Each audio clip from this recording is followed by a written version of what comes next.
اعوذ باللہ من الشیطان الرجیم، بسم اللہ الرحمن الرحیم۔ گناہوں کے نتائج۔ حضرت امام زین العابدین علیہ السلام سے روایت ہے کہ آپ نے ارشاد فرمایا کہ وہ گناہ جن کی وجہ سے نعمتوں کو چھین لیا جاتا ہے وہ یہ ہیں: انسانوں کے ساتھ زیادتی کرنا، کسی نیک عادت کو ترک کر دینا، کفران نعمت کرنا، بھلائی کے کاموں کو چھوڑ بیٹھنا، شکر نہ کرنا۔ پھر آپ علیہ السلام نے سورہ مبارکہ رعد کی اس آیت کی تلاوت فرمائی: بسم اللہ الرحمن الرحیم، ان اللہ لا یغیر ما بقوم حتی یغیروا ما بانفسہم۔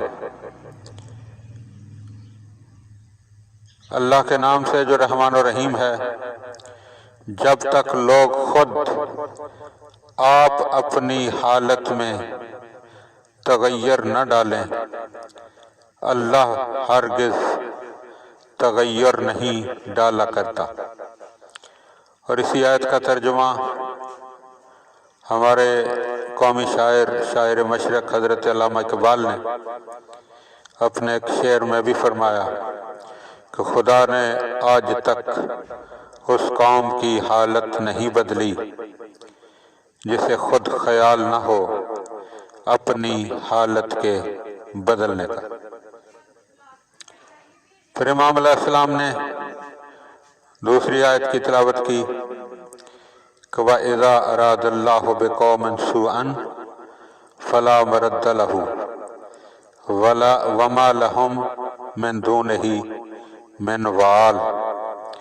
جب اللہ کسی پر برائی کا ارادہ کرتا ہے تو پھر اس کا کوئی ٹالنے والا نہیں ہے، اور نہ ہی کوئی اس کا دوست اور سرپرست ہے۔ دعا ہے کہ خداوند عالم ہم سب کو گناہوں سے اللہ کی پناہ مانگنے، گناہوں سے بچنے، اور اگر کوئی خدا نخواستہ گناہ سرزد ہو جائے تو فوری طور پر توبہ کرنے کی توفیق عطا فرمائے۔ اللہم صلی علی محمد و آل محمد۔